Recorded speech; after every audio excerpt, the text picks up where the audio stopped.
All right, so the question that we take to our panelists is number one, what the CBI says, and also where the film of actor Vijay is concerned, the Censor Board says due procedure. Having said that, the DMK strangely has also jumped in, suggesting that all of this is Vijay being used as a political pawn. What would be the political ramifications of this? Let's cut across to our panelists, Sumansi Raman, political analyst, Shekhar Iyer, senior journalist, R.K. Upadhyay, senior journalist. Sumansi Raman, what's your take? Look, politically, what happened today will not have much of an impact, Preeti, because he's just been called because he has to be called. I mean, this was a rally which was organized by him. He was a star witness. Basically, he was standing on top of the van and speaking when the stampede actually happened. So, and what's more, he put out a video alleging a conspiracy. So, there's plenty to ask. If Vijay had not been called by the CBI, the DMK itself would have made it a big issue and said that there's some cover up going on. They have not even called the man for questioning, so he had to be called. And I honestly don't believe that there will be multiple rounds of questioning. There may be one more day where they call him maybe to counter check a few facts which they may have cross checked with other people. So they may call him back maybe in a few days' time for one more day. But beyond that, I don't expect this to be a big political issue. The stalling of the movie, that's a much bigger issue. I've never seen in recent times the CBFC being so proactive in jumping from courtroom to courtroom, getting an urgent hearing on the matter in the High Court, filing a caveat in the Supreme Court, running almost as if they're desperate that this film should not be released. So that, to me, if it plays out for a few more days or weeks, that could create some level of sympathy for Vijay. But the CBI investigation, he's a witness. I mean, he's not an accused by any stretch of imagination. Mm-hmm. So I don't expect that to have any significant political impact. And nor do I see it as a pressure tactic to get him into an alliance and get him to join the NDA. Shekhar Iyer, do you concur? I do, because I do not think this whole CBI business, it is something that his party had sought. He had sought a CBI inquiry because he had, soon after the tragedy, his party, as well as he had also in his first of the video statements, made it very clear that there is some kind of vendetta, action of vendetta by the DMK government in Tamil Nadu. That is why his party wanted a CBI inquiry, because they felt that an inquiry by a central agency would be more impartial than an inquiry by the state government.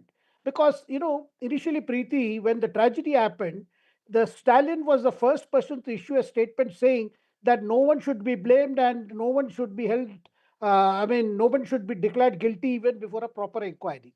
But soon thereafter, what did we see was DMK ministers jumping into the fray and blaming Vijay. One after another, ministers were issuing statement.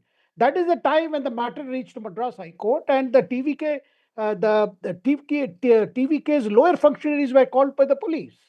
So that's the time when Vijay felt that his party is being squeezed by the DMK government, even though Stalin kept saying that there is no politics in this. This should not happen to any Mm-hmm. political leader. Things like that. So this, what is happening today, as Sumant P. Raman said, as far as CBI inquiry is concerned, it is something that Vijay sought, and it is happening because Supreme Court ordered it. And Supreme Court also constituted a SIT to supervise the CBI inquiry. So I don't think there is any problem with this. But definitely the questions that have been raised about the way the gathering was organized, the delay that took place in Vijay's motorcade reaching that spot, and thirdly, and what did the local administration do? Why did that particular spot was chosen when it was known it's a very Right. narrow public space? Things like that, Preeti. All right, okay, so much ado about nothing, and one really needs to get to the bottom of how were 41 lives taken and what really went behind that. R.K. Upadhyay, what's your take? Preeti, I think one need not go into details about what happened in Karur because it's all well documented. And Vijay, of course, has a lot to answer for. So that's the reason why he's before the CBI, and I don't think anyone can fault the fact that the CBI has called him.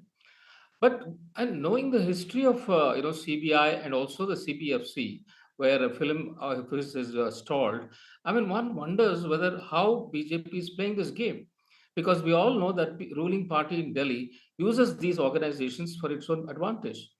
Are they trying to intimidate him, by indulging in these things, or do they want him to join their camp, the NDA?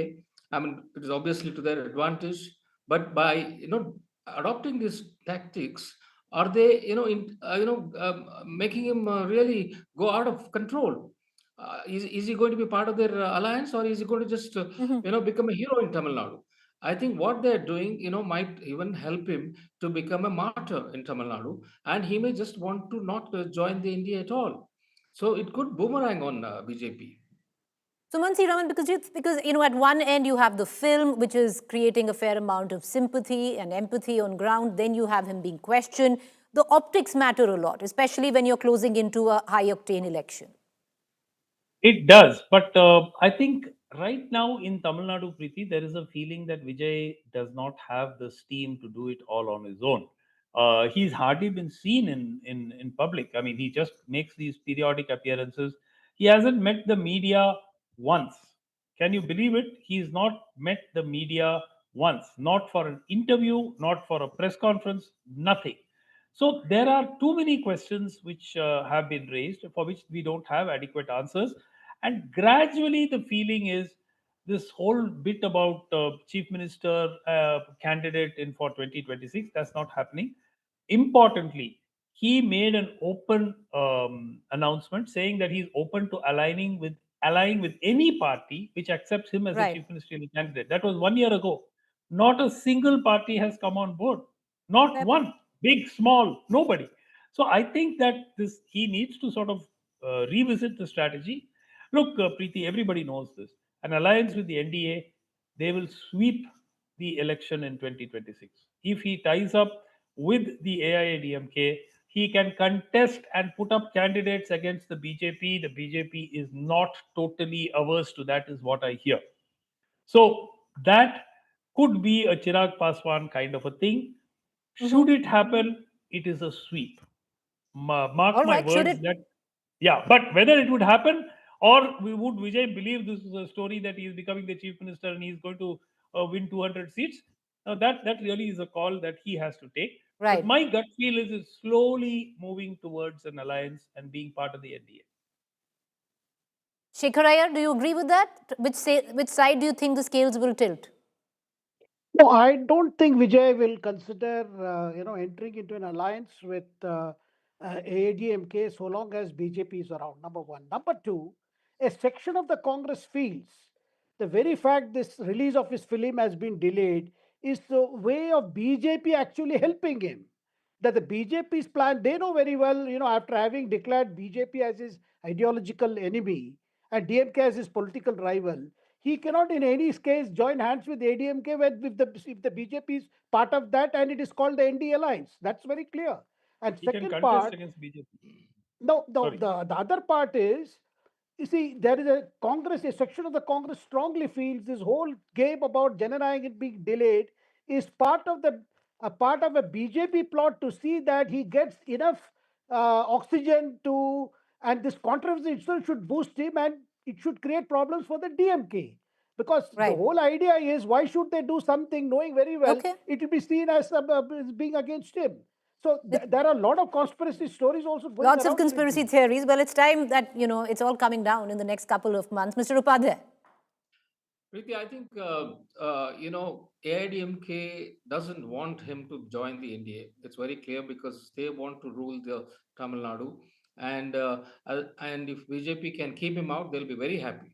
And I think that is what it is driving towards. Because if this kind of activities are against him, I'm sure he will not want to join the alliance.